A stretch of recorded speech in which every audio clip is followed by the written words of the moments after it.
조금 시계를 돌려볼게요. 이게 언제냐면 대선 직전입니다. 그러니까 이 대선은 대통령 선거는 2022년 정확히 3월 9일에 있었습니다. 그 대선 직전에 있었던 TV 토론회의 한 장면을 준비했습니다. 잠깐 보시죠. 윤 후보님 아무 근거 없이 모든 자료가 그분이 이재명을 가리킨다라고 페북에 써놓고 지금도 가지고 계시죠. 그거 국민들한테 속인 건데 사과하실 생각 없습니까? 전혀 없습니다. 대장동이라고 하는 것은 3억 5천 들고 돌아간 사람들이 지금 1조 가까운 수익을 번 것이고, 그리고 그 설계자와 그 승인권자가 그리고 수용권자가 바로 우리 이재명 후보셨습니다. 성남시장. 윤 후보님 이거 녹취록 다 알고 있으면서 끝에 이재명 게이트라고 말했다라고 하는 거 책임지실 수 있습니까? 아니 저도 들었으니까요. 누구한테? 언론에서 나와서 들었으니까. 후보님 제가 지금 질문한 게 아닙니다. 한번 그 녹취록을 한번 다 틀어보시죠. 후보님 왜 검사가 규칙을 안 지킵니까? 지금까지 이렇게 해왔습니까? 이 영상을 다시금 한 번 더 이렇게 기억을 다시금 여러분들을 떠올릴 수 있게끔 보여드렸던 이유는 저게 어떻게 보면 이런 거죠. TV 토론회이기는 했으나 윤석열 대통령과 야당 대표 간의 어떤 뭔가 저런 어떤 현안을 가지고 이제 이야기를 한 것은 저 TV 토론 이후에 오늘 사실상 처음 윤 대통령과 이재명 대표의 저 회담이 처음 있게 되는 자리다. 뭐 이런 또 해석도 나왔습니다. 오늘 조현삼 변호사께서 보시기에는 자 지금 시간이 벌써요 3시 한 3분쯤 됐어요. 제가 아까 방송을 시작하면서 예상을 감히 했던 것은 아마요 언론에 공지됐던 1시간은 훌쩍 더 넘어갈 겁니다. 근데 벌써 지금 1시간이 넘었습니다. 지금 정확히 3시 3분 10초를 지나고 있는데 오늘 조현삼 변호사 보시기에는 첫 번째 회담이니만큼 윤석열 대통령과 이재명 대표가 글쎄요, 뭐 뒤에 일정 같은 거는 생각하지 아니한 채 비교적 뭐 3시간이든 4시간이든 꽤 긴 시간 동안 첫 번째 회담이 진행될 수도 있을 거라고 생각하십니까? 좀 어떻게 예상하세요? 글쎄요, 지금 단계에서 정확하게 예측하기는 쉽지는 않지만 아마 처음부터 1시간에서 1시간 반가량 차담이 진행될 가능성이 있다고 봤을 때 지금으로서는 현재 예측했던 수준 정도로 회담이 진행되고 있는 게 아닌가 싶습니다. 물론 이 차담 회담이 길어지면 길어질수록 여야를 대표하는 영수회담에서 아마 어떻게 보면 소개의 성과를 거둘 수 있는 가능성이 높아지기 때문에 시간이 길어지면 길어질수록 국민들의 기대는 더 높아질 수 있겠죠. 저는 사실 뭐 더욱더 길어져서 만찬까지 이어지는 경우가 된다면 더욱더 좋을 것 같습니다. 잠깐만요. 그러니까 오늘의 저 회담이 지금 이제 2시에 시작이 됐는데 우리 조 변호사님은 야 이거 회담이 계속 이게 좀 길어지고 해서 어느 정도 분위기도 좋고 그래서 윤석열 대통령이 아이고 이재명 대표님 오늘 뭐 오시느라 뭐 힘드셨는데 저녁 식사도 함께하고 가시지요. 만찬까지 이루어지면 그야말로 아름다운 그림이 될 것이다. 얼마나 좋겠습니까? 아마 국민들도 뭐 기대를 했던 부분일 수도 있긴 한데 지금까지 2년 동안 단 한마디도 말을 섞지 못했습니다. 방금 잠깐 동안 두 분이 손을 잡고 인사하는 모습 아마 많은 국민들이 기대했던 모습일 겁니다. 이제서야 그런 모습을 보게 되는데 처음 만나게 되는 영수회담인 만큼 가능하면 많은 얘기를 나눴으면 좋겠고요. 아마 이재명 대표는 앞서 모두 발언 원고를 보듯이 아마 많은 것들을 준비를 해왔은 것으로 보여집니다. 윤석열 대통령께서도 단순히 경청한다는 그런 자세보다는 본인이 그런 각각의 의제에 대해서 어떠한 견해를 가지고 있는지를 조금 더 분명히 밝혀주시면 이번 회담이 어떠한 결과 소개 성과를 낼 수도 있고 다음 차기 회담도 예측할 수 있고 기대할 수 있지 않을까 싶습니다. 전지현 변호사님 어떻습니까? 우리 만찬까지요? 조 변호사님은 정말 뭐 얼마나 좋아요. 이게 이렇게 어렵게 만남이 이루어졌는데 저 차담이 아니라 저녁 식사까지 함께하면서 윤석열 대통령과 이재명 대표가 대화를 나누는 장면을 보면 얼마나 좋을까요?라는 기대를 담아서 말씀을 주셨는데 전 변호사님은 좀 어떠세요? 근데 만찬까지 가려면은 지금부터 3시간 정도를 더 말씀을 하셔야 그러게요. 되니까. 시간이 많이 남긴 했네요. 네, 아무래도 그것까지는 좀 힘들지 않을까 싶고 만찬은 다음 기회로 미뤄지지 않을까 싶고 네. 네. 제가 볼 때는 앞으로 뭐 1시간 정도, 1시간에서 1시간 반 정도는 길게 보면은 5시 전에는 그래도 끝날 것 같아요. 아무리 길게 가더라도 4시에서 5시 중간 정도에는 아마 끝나지 않을까 싶고 지금이 3시니까 1시간 정도는 더 할 수 있을 것 같거든요. 왜냐하면은 지금 이재명 대표가 준비해온 A4 용지가 지금 서너 장이 꽤 아니라 많았어요. 네, 꽤 더 돼서 네, 네. 그거에 대해서 하나하나는 다 짚어야 될 것 같아요. 근데 지금 뭐 정례화라든지 그걸 이제 정례화 한다고 얘기를 하면은 실무선에서 날짜는 조율하면 되니까 그냥 넘어가면 되는데 또 이제 총리 인선 그다음에 무슨 의대 정원 관련한 TF 같은 거는 지금 오늘 합의를 볼 수 있거든요. 합의를 볼 수 있다고 생각을 하거든요. 예. 근데 총리 인선과 관련해서도 뭐 먼저 의견을 물어보고 의견이 오고 가는 과정에서 또 어느 정도 시간이 갈 수가 있고 그다음에 의대 정원 관련한 TF 문제도 이거는 양 당이 지금 공통적으로 우려를 하고 있는 부분이기 때문에 국민적인 공감대를 이미 가지고 있는 문제이기 때문에 이 문제를 2,000명을 고집하지 않고 어떻게 의료계와 타협해서 하느냐 관련해서 TF 설치하는 것까지는 뭐 합의가 가능하다고 봅니다. 예. 근데 다만 이재명 대표가 민주당에서 꼭 하고 싶은 말은 특검법이라든지 아니면 25만 원 민생 지원금일 것 같은데 25만 원 민생 지원금은 반드시 현금으로 살포하다는 그런 입장은 아닌 것 같아요. 왜냐하면은 저랑 방송을 같이 했던 민주당 패널들이 반드시 그거는 아니고 한 발 물러날 수 있다고 다 얘기를 하시더라고요. 예. 타협이 가능한 것처럼. 그래서 타협을 할 수는 있는 문제인데 바로 지금 저 자리에서 또 결론을 낼 수 있는 상황은 아니고 그러면 어느 계층까지 얼마를 줘야 되는 건지 그다음에 예산안은 어떻게 그 재원은 어떻게 확보를 될 건지 디테일한 문제들이 남아있기 때문에 절충적으로 앞으로 향후 몇 번 더 만나가지고는 얘기를 하자 그렇게 끝을 낼 수는 있어도 예. 이 민생회복지원금도 오늘 마련하기는 어렵고 특검법 관련해서는 지금 많은 분들이 이거를 내용을 잘 모르고 계셔서 그러는데 이재명 대표도 법조인이란 말이에요. 윤석열 대통령이 아마 그 군사법원법 그다음에 그 밑에 하부 시행령의 개정 그 당시에 군대 내에서 이렇게 할 수밖에 없었던 상황 또 김건희 여사의 문제도 관련해서 그런 점들을 아마 이렇게 할 수밖에 없었던 것들을 설명을 하면은 무조건 저는 민주당에서 강행을 하지 않을 수도 있다는 생각이 들거든요. 그러면 정리를 하자면은 예. 정례화 얘기하고 총리 인선 얘기하고 그다음에 그 의대 정원 TF 관련해 가지고 뭔가 결론을 짓는데 또 여기에도 시간이 필요하고 민생 지원금과 관련해서도 앞으로 어떻게 할 건지 그다음에 여기가 어디까지 양보를 할 수 있는지 여기에 대해서 서로 이렇게 상황을 봐야 되는 거잖아요. 예. 상황 보고 특검법 설명하고 이러다 보면은 만찬까지는 안 가더라도, 예, 4시 반 언저리에서 끝날 수는 있지 않을까 저는 그렇게 예상을 해봅니다. 왜냐하면 얘기할 것들이 지금 너무 많아요. 한 가지도 가벼운 거는 없는데. 사실은 예를 들면 의대 증원 문제만 놓고 하나 얘기하더라도 밤새서 얘기해도 사실은 결론을 내기가 쉽지 않은 굵직한 의제들이 많아서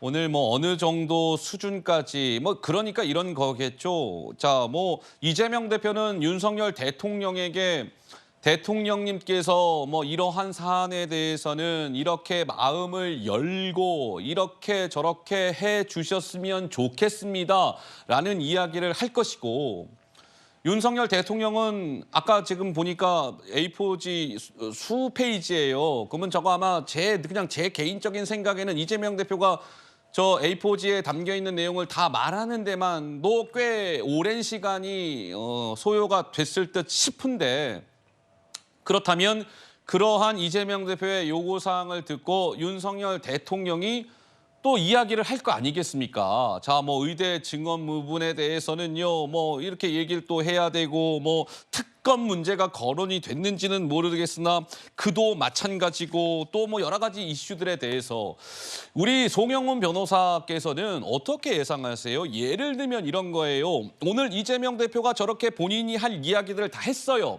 그럼 저게 이런저런 이슈들이 다 있었을 거 아니겠습니까? 그렇다면 윤석열 대통령은 바로 오늘 저 회담 자리에서 뭔가 이거를 이렇게 얘기를 하는 겁니까? 디테일하게. 예를 들면 자, 의대 증원 문제는요. 이재명 대표께서 이렇게 말씀을 주셨으나 우리 대통령실의 생각은 이러합니다. 이렇게 얘기를 하고 또 하나 예를 들면 특검 문제가 거론이 됐다면 자, 이재명 대표께서는요. 특검과 관련해서 대통령의 거부권을 말씀하셨는데 저는요. 그 거부권과 관련해서 이 대통령으로서 이렇게 생각합니다라든지 뭔가 조목조목 그것에 대한 입장을 윤 대통령도 입장을 밝힐까요? 좀 어떻게 보십니까? 제가 아는 윤석열 대통령의 대화 스타일은 그런 쪽은 아닐 거라고 그렇게까지는 아니다. 그렇습니다. 번호부터 붙여가면서 정확하게 딱딱 이렇게 OX를 가리는 방식으로 대화가 될 것 같지는 않고요. 그 지금 이재명 대표가 아마 주말 내내 영수회담 준비를 많이 했을 건데 그 영수회담 준비를 하는 과정에서 민주당 내에서 영수회담 경험자들의 그 말씀을 많이 들었을 겁니다. 특히 지금 민주당에 누가 있냐면은 과거에 역대 영수회담 가장 많이 있었던 정부가 김대중 정부인데 그 김대중 대통령의 비서실장을 했던 박지원 당선인이 있죠. 예. 그러면은 그런 등등의 그 여러분들의 말씀을 들어가면서 준비를 했을 건데 그러면은 이재명 대표가 아마 이런 방식으로 준비를 했을 가능성이 어떤 있어요. 방식일까요? 영수회담이라고 하는 것은 실제로 대통령과 제1야당 대표가 마주 앉아서 대화를 해보면요. 그래도 대화의 주도권이 대통령에게 갑니다. 현직 대통령이기 때문에. 예. 아무리 제1야당 대표가 산전수전을 다 겪어봤고 이렇게 뭐 노련하다고 해도 막상 마주 앉았을 때는 대통령 대 야당 대표거든요. 여당이 아니고. 그렇게 되기 때문에 본 대화에 들어가면은 대화의 주도권이 대통령에게 있으니 아마 모두 발언에서 하고 싶은 얘기들을 많이 해야 될 것이다라는 조언을 들었을 가능성이 높고 그렇다면은 민주당이 제기하고자 했던 그런 아이템들을 여러 가지 정치적 레토릭을 적절히 섞어서 녹여내서 모두 발언을 완성된 텍스트로 아마 준비를 했을 겁니다. 그런 다음에 이제 본 대화에 들어가면 그 다음에 대화의 주도권은 대통령께 있기 때문에 1, 2, 3, 4, 5 번호 붙여가면서 얘기를 하시는 게 아니고 아마 대통령께서 강조하고자 하는 포인트, 특히나 협조를 구하고자 하는 그런 요점들이 있을 겁니다. 그런 것들 위주로 대화의 의제가 자연스럽게 옮겨갔을 것이고 그러면은 그 대화의 본 내용에서 이재명 대표가 또 강조해서 부각시키는 것이 무엇인지가 이 대화의 진정한 의제가 되는 것이죠. 그러니까 모두 발언이 아마 이 영수회담이 끝나면 그것도 다 공개가 되겠습니다만은 모두 발언에서 1, 2, 3, 4, 5, 6, 7, 8 이런 걸 쭉 얘기했다고 해서 그게 다 영수회담의 메인 의제인 것은 아니다. 이런 부분을 저는 좀 말씀을 드리고 싶습니다. 뭐 그 유명한 말 있지 않습니까? 첫 술에 배부를 수 없다. 뭐 그런 얘기도 있고 하기 때문에 오늘 뭐 어떤 식으로든 계속 말씀을 드리지만 뭐 성과가 어느 수준에서 이제 어떠한 내용으로 나오게 될지 그래서 많은 분들이 관심 있게 지켜보고 계신 것 아니겠습니까? 저는 한번 우리 단도직입적으로 우리 성 부의장이나 조현삼 변호사께 여쭤보고 싶은 건 뭐냐면 이건 이제 야당 쪽의 주장이기 때문에 그래요. 무엇이냐면 자, 아까도 제가 프로그램 서두에서 이야기한 것처럼 야권 내에서는 의견이 엇갈렸습니다. 어떤 부분과 관련해서 엇갈렸느냐? 예를 들면 김건희 여사의 특검법 있지 않습니까? 그것을 오늘 회담하는 영상 좀 주세요. 예. 자, 그것을 지금 이렇게 보시는 바와 같이 이렇게 회담 자리에서 자 보세요. 이재명 대표와 뭐 윤석열 대통령 간의 그 거리가 뭐 얼마나 되겠습니까? 뭐 몇십 센티미터밖에 안 될 거 아니에요. 자, 저 자리에서 이재명 대표가 김건희 여사의 특검법이나 이런 문제를 단도직입적으로 거론을 하는 게 맞다라고 보십니까? 아니면 오늘은 첫 번째 자리이니만큼 뭔가 특검법이나 이런 예민한 문제는 거론하지 않는 게 맞다고 보십니까? 먼저 성치훈 부의장님 의견은 어떠하십니까? 저는 김건희 여사 특검법이라는 단어를 지칭해서 사용하지는 않을 거라고 보고요. 지칭해서 굳이 사용하지는 않는다. 그렇게 하진 않을 거고 애둘러서 표현하는 정도에 머무르지 않을까. 애둘러서. 뭐 같이 얘기할 수 있는 것들이 많습니다. 뭐 제2부속실 설치라든지 그런 것들. 왜냐하면 모두 발언을 통해서 그것과 관련된 애둘러된 표현조차 안 나오게 되면 아마 강성지 지층으로부터 비판을 받을 수 있습니다. 그리고 야당으로부터 다른 야당 세력으로부터 또 비판을 받을 수 있기 때문에 하지만 또 그렇다고 해서 저기 그 영수회담 자리에서 첫 술에 배부를 수 없지만 거기서 뭔가 김건희 여사 특검법 받아주십시오라고 얘기하기에는 저는 힘들지 않을까라는 생각이 있고요. 근데 과거로 제가 그 과거 영수회담 사례들을 또 한번 쫙 봤는데 대통령이 매우 불편할 수 있는 이야기들도 꺼내긴 꺼냅니다. 그래요? 저는 대표적인 사례가 그 1988년에 언제였죠? 노태우 정부, 노태우 대통령이 들어선 이후에 그때 단독 영수회담은 아니었습니다. 근데 그 당시 구도가 그 4당 구도로 짜여지지 않았습니까? 김영삼, 김대중, 김종필의 정당이 있었던 그 시기가 있었는데 그때 3당의 대표를 다 불렀습니다.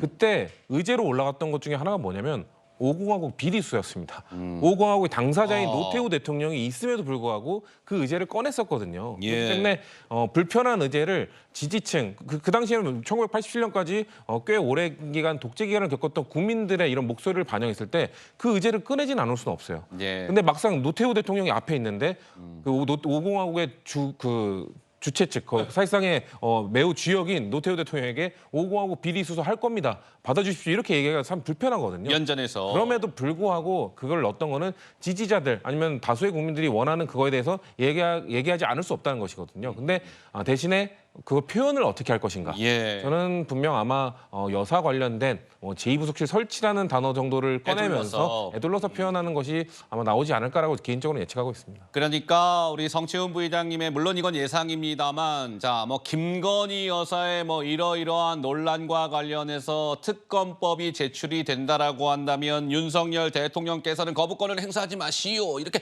뭔가 직접적인 이야기보다는 김건희 여사와 관련된 다른 뭔가 표현으로 좀 애둘러서 이야기하지 않겠느냐. 왜냐하면 이재명 대표 입장에서도 뭐 그러한 김 여사와 관련된 이야기를 했다라는 또 기록이 있어야 하니까 그렇지 않으면 강성 지지자들이 이재명 대표는 거기 뭐 놀러 가셨습니까? 이런 비판이 나올 수 있으니 뭔가 기록을 남기는 차원에서는 김 여사와 관련해서 이야기할 수는 있으나 그 어떤 표현의 수준이나 이런 것들은 직접적인 표현이 아니라 애둘러서 좀 들어가지 않겠느냐 이런 관측을 주셨고 그렇다면 조연산 변호사님은 어떤 의견을 갖고 계십니까? 비슷한 말씀을 드릴 수 있을 것 같긴 그래요? 한데요. 결과적으로 이재명 대표가 김건희 여사 특검법과 관련된 발언을 하지 않을 가능성이 굉장히 낮다. 어떠한 형식으로든지 말씀을 분명히 하실 텐데 직접적인 단어를 사용하기보다는 과거 특검법이라든가 거부권 행사와 관련된 여러 가지 일들이 있지 않았겠습니까? 그와 포함해서 김건희 여사 특검법도 같이 포함을 해서 아마 말씀을 하시고 그다음에 뭐 거부권 행사에 대한 그런 자제를 요청한다든가 아니면 거기에 대한 대국민 사과를 부탁드린다거나 여러 가지 그런 대화의 묘를 찾지 않을까 싶습니다. 예. 지금 지난번 총선에서 민주당은 이번 김건희 여사 특검법과 관련된 것을 분명히 말씀을 드렸죠. 그렇기 때문에 국민들로부터 이번 과반 의석을 달성할 수 있는 일당을 달성할 수 있는 그러한 결과를 얻었는데 여기에 대해서 이런 방구를 하지 않는다고 한다면 어떻게 보면 총선 민의를 제대로 전달하지 않는 그런 후과를 이재명 대표가 오롯이 안을 수 있기 때문에 네. 저는 이번 영수회담에서 그 말은 나올 가능성은 굉장히 높은데 그것이 직접적이라기보다는 조금 더 부드러운 형태로 말씀을 하시지 않으실까 싶습니다. 두 분의 의견이 약간은 일치를 했어요. 뭐 김건희 여사 관련된 이야기는 나오겠으나 뭔가 오늘의 처음 만남이라는 어떤 의미나 그런 것들을 봤을 때 뭔가 좀 애둘러서 표현을 하지 않겠느냐 뭐 이런 관측을 주셨습니다. 글쎄요. 지금 시간이 이제 3시 18분 22초를 지나고 있습니다. 아마도 이제 잠시 후면 머지않은 시간에 이제 뭐 회담이 2시부터 시작이 됐다라고 보면은 지금 시간적으로 봤을 때 지금 1시간 20분 가까이 된 상황이기 때문에 저희가 지금까지는 계속 그 음성이 없는 소위 우리가 스케치 영상이라고 얘기하는데요. 그 영상만 지금 계속 반복해서 보여드릴 수밖에 없습니다. 왜냐하면 아까도 말씀드린 것처럼 저희가 뭐 보여드리고 싶다고 해서 보여드릴 수 있는 게 아니라 이것은 용산 대통령실과 또 언론사들 간의 약속이기 때문에 또 그 약속을 지켜야 합니다. 그런데 예상컨대 아마 이제 머지않은 시간에 윤석열 대통령과 이재명 대표의 육성을 들을 수 있을 것 같아요. 머지않은 시간에. 그래서 이제 그 영상이 도착을 하면 들려드리고 또 그것을 저희가 듣게 된다면 윤 대통령과 이재명 대표가 무엇이라고 얘기하는 것을 우리가 확인을 했으니 얼마나 또 할 이야기가 많아지겠습니까? 계속 채널A 뉴스포를 집중해서 봐주시면 좋을 것 같고요.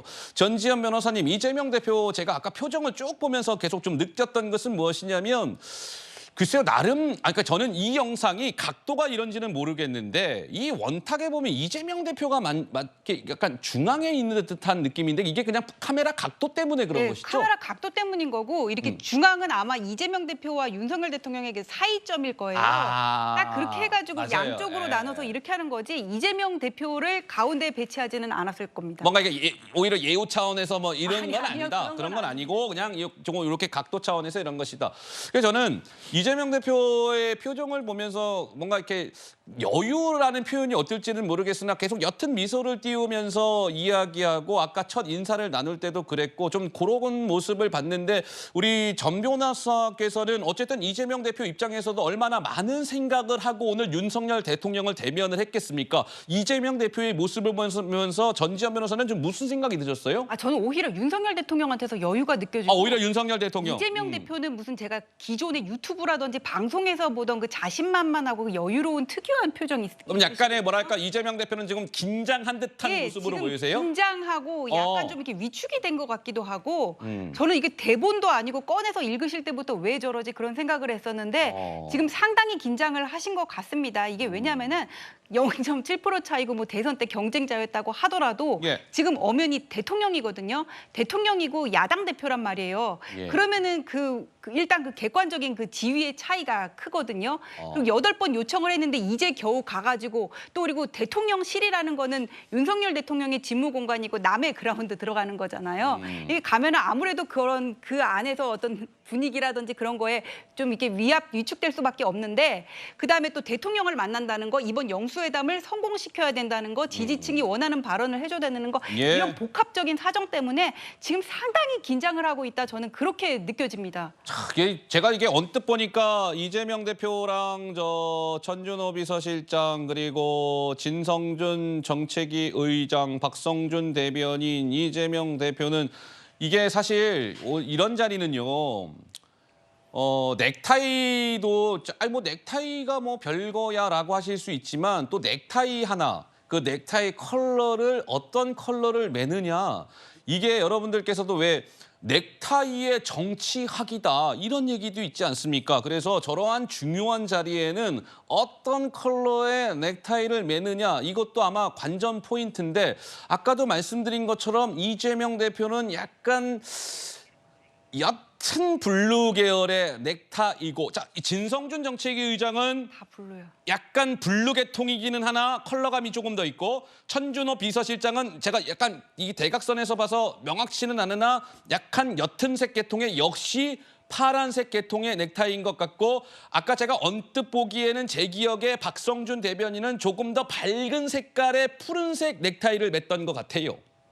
자 그렇다라고 한다면 송영훈 변호사님 이런 것들도 나름의 또 이렇게 하나하나 이렇게 보는 재미가 있는 거 아니겠습니까? 맞습니다. 그 로마인 이야기를 쓴 유명한 작가 시오노 나나미가 쓴 남자 이야기라고 하는 책에 보면은요. 어떤 내용이 나오냐면은 남자들이 마음대로 다룰 수 있는 패션 아이템은 넥타이가 유일하다. 넥타이가 사실상 유일한 패션 장난감이다라는 취지의 패션 장난감. 그렇습니다. 그런 취지의 내용이 나옵니다. 그래서 특히나 정치인들은 그 넥타이를 멜 때 저런 영수회담이라든가 혹은 뭐 국가 간의 정상회담도 마찬가지입니다. 여러 가지 함의를 담아서 그 넥타이를 매는 경우가 많고 그러면은 지금 저런 이재명 대표의 약간 짙은 푸른색, 그다음에 윤석열 대통령의 아주 연한 붉은색이죠. 붉은 기운을 아주 조금 띠고 있는 이제 그런 정도로 보입니다. 이런 것들이 다 지금 의미가 있는 것이죠. 그러니까 윤석열 대통령 같은 경우는 어떤 그 고유한 원칙까지 완전히 허물어 버리는 것은 아니지만 내가 최대한 유연한 자세로 이 대화에 임하겠다라는 어떤 상징성을 띠는 넥타이 배색이 아닌가 저는 그런 느낌을 받고 있습니다. 윤석열 대통령은 완전히 빨간색이 아니라 붉은색 도트무늬거든요. 연한 맞아요. 붉은색.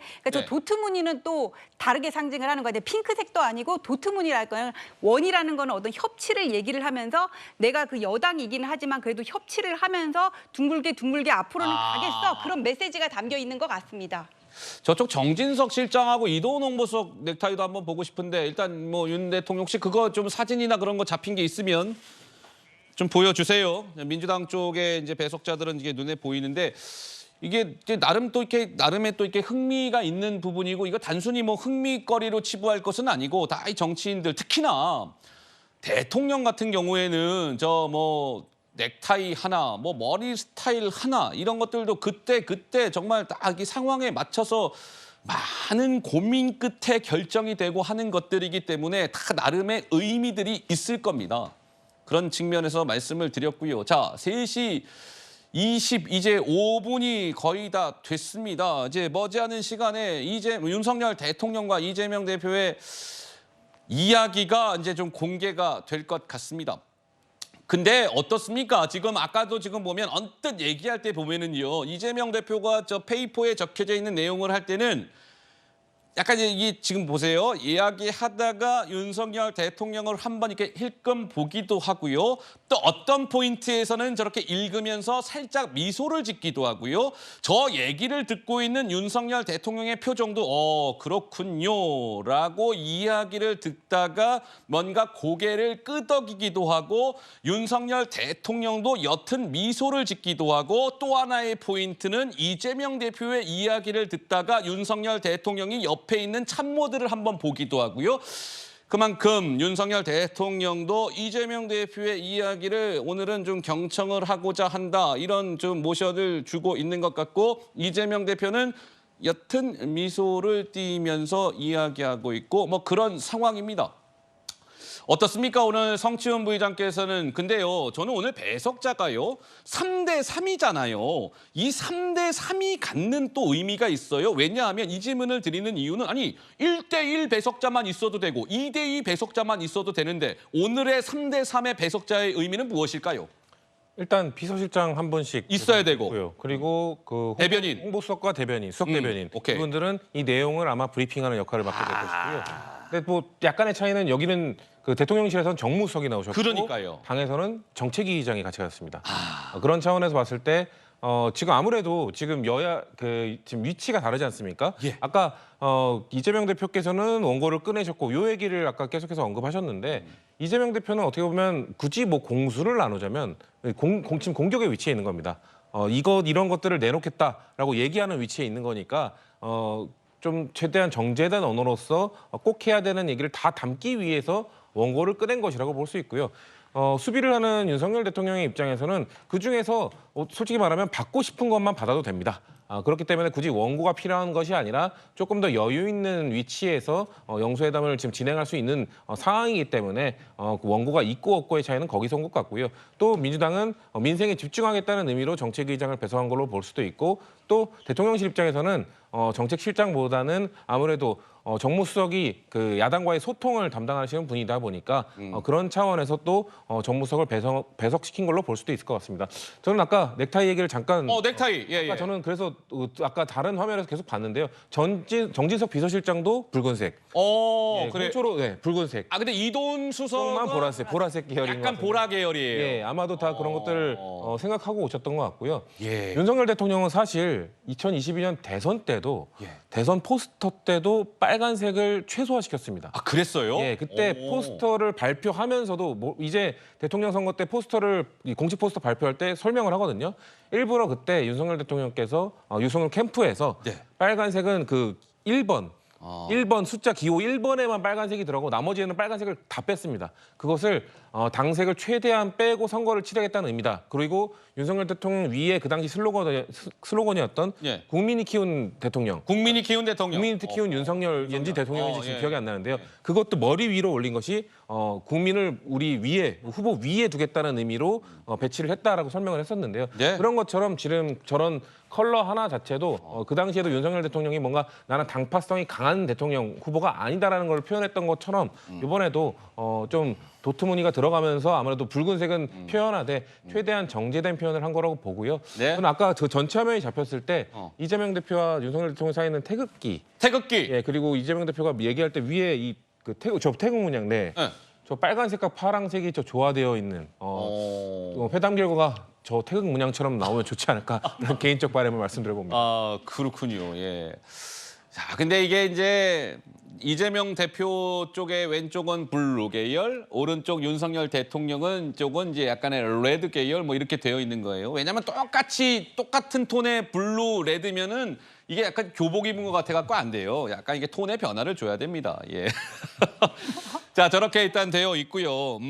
과거에 그렇다면은 소위 그 당시 예전에 뭐 이제 영수회담이라고 불렀으니까 그 당시 혹시 뭐 자료가 준비되어 있는 거 있으면 한번 넣어주시죠. 여러분들의 기억을 한번 리마인드 시켜드리는 의미에서 DJ와 이회창 그때 총재 때의 모습이죠. 송영훈 변호사님. 그렇습니다. 예. 그 당시 아마 지금 김대중 대통령 뒤에 배석해 계신 분이 한광욱 비서실장이었던 그러네요. 걸로 보이는데요. 네. 그래서 김대중 대통령 시절에는 이회창 총재와 8차례의 영수회담이 있었죠. 8차례 했습니까? 그렇습니다. 역대 가장 많은 영수회담을 했고 그중에서 물론 이회창 총재가 상당히 경론을 펼치다가 영수회담장을 뛰쳐나간 뭐 그런 사례도 있었다고 합니다만 예. 한편으로는 2000년 4월에 있었던 4.13 총선 직후에 열린 영수회담에서는 11가지나 되는 합의사항을 내놓은 적도 있습니다. 그래서 영수회담이라고 하는 것이 이제 그때그때 상황에 따라서 그 결과물에 관해서는 굉장히 편차가 크다 그런 말씀을 드릴 수 있을 것 같습니다. 자, 과거에 또 이런 모습도 있었습니다. 시청자 여러분들, 김대중 대통령 때가 아니고 이것은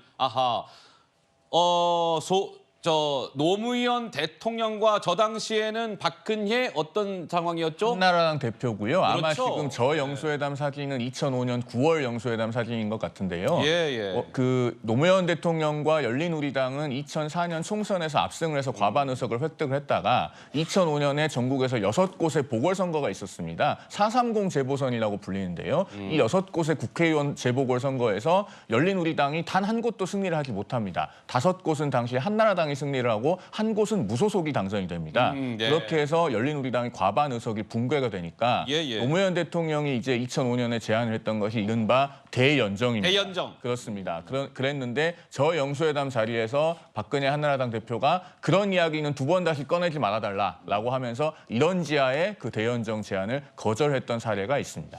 그렇다면은요, 시청자 여러분들 비교적 최근의 모습을 한번 보여드릴까요? 이것은 사진이 아니라 영상입니다.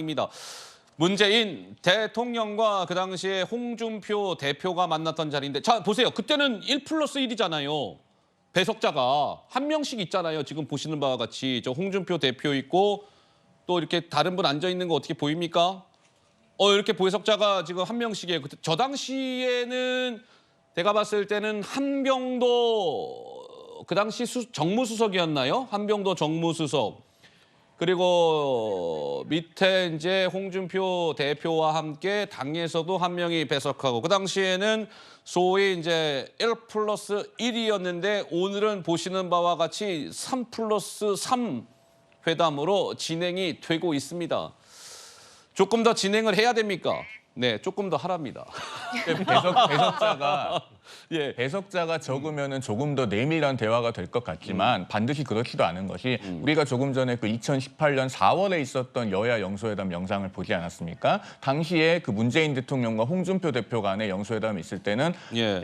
양쪽의 배석자는 한 분씩 있었습니다. 그러나 그 2018년에 남북 정상회담을 앞두고 문재인 대통령이 이제 홍준표 자유한국당 대표에게 어떤 대북 정책에 대한 그런 동의를 구하기 위해서 열린 영수회담이었는데 당시에도 어떤 결과물을 만들어내지 못하고 평행선을 달리는 그런 견해차만 확인이 되고 끝난 사례가 있었습니다. 알겠습니다. 자, 지금 3시 33분을 막 지났습니다. 저도 참 시청자 여러분들께 빨리 좀 이렇게 여러분들께서 궁금해하시는 영상도 좀 보여드리고 그 내용을 가지고 또 우리 전문가 패널분들하고 이야기도 나누고 싶기는 한데 제 맘대로 안 되네요. 아직 이 영상이 이게 약속이 정해진 시간이 아직 안 돼가지고 저희가 이제 보여드릴 수가 없습니다. 자, 어쨌든 제가 이제 뉴스 특보를 한 1시간 반 이상 진행을 하고 있는데 조금 정리를 중간 점검을 하자면 2시가 조금 넘은 시간에 용산 대통령실에서 이제 첫 번째 윤석열 대통령과 이재명 제1야당 대표 간의 회담이 지금 바로 이러한 모습으로 시작이 됐고요. 저렇게 악수를 하면서 서로 미소를 띠면서 악수를 나누고 인사를 하고, 아까 계속 영상을 보신 것처럼 이제 원탁 테이블에 앉아서 회담이 시작됐고, 배석자는 3+3 이런 배석자들, 그리고 윤석열 대통령은 제가 이제 보기에는 언뜻 보기에는 모두 발언을 그다지 그렇게 길게 한 것 같지 않고요. 대신 이재명 대표는 양복 상의 재킷에서 수페이지에 달하는 A4 용지를 꺼내 들고 윤석열 대통령 앞에서 이야기를 했습니다.